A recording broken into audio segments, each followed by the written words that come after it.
was talking to a man from Poland recently.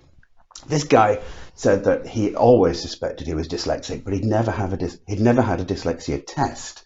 And how possible was it for him to have a dyslexia test? The reason was he wanted to get British citizenship.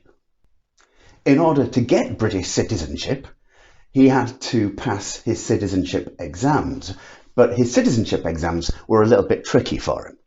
So he asked them, he said, look, I'm dyslexic, can I have different rules and criteria for my exams? And they said, only if you can produce an official dyslexia certification. So he came to me and he said, how do I get one? And I took him through the steps of how you get one. And we had a look at the organisations he could go to. We found out that the average cost of trying to get this certification is anywhere between roughly £400 and £650.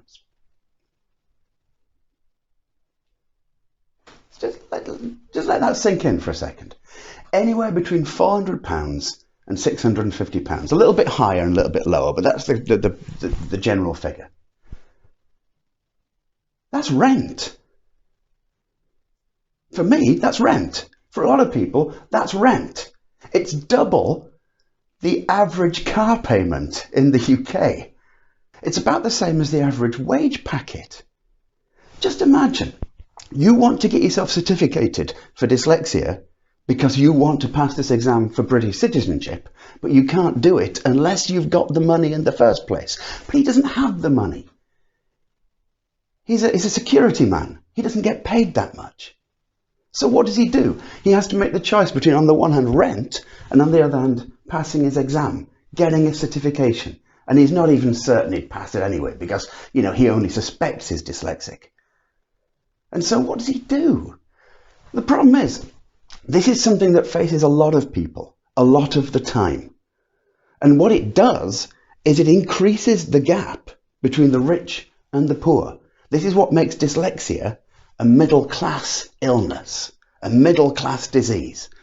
Because those people who have, they can get themselves tested. Those people who have not, they can't get themselves tested. So you get this social gap widening. And when the social gap widens, what happens? Well, those people who are tested get accommodations so they can manage their schooling easier.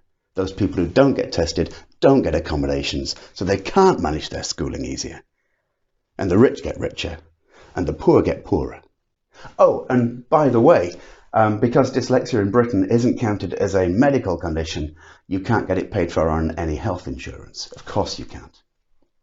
And yet, there is an entire industry making this kind of money off the kind of person I was talking to. Making that kind of money, £500, £600, off the kind of person who can least afford it.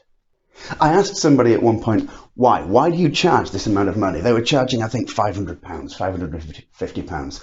Why do you charge this amount of money, I asked. And their response was, well, we have to make money. And my response was, by doing that? By charging the vulnerable? That's not how you make money. When you say you have to make money, there are loads of ways you can make money. But when you're in this field, you don't make money off the very people who are in need. On what planet are we living? In what world are we operating? Where somebody with dyslexia who has no money has to forego rent or 2 monthly car payments in order to get himself tested. I just don't get that. I'm sorry. If you understand why, please let me know. But I seriously don't get that. I don't understand it. There's nothing moral about that. There just isn't.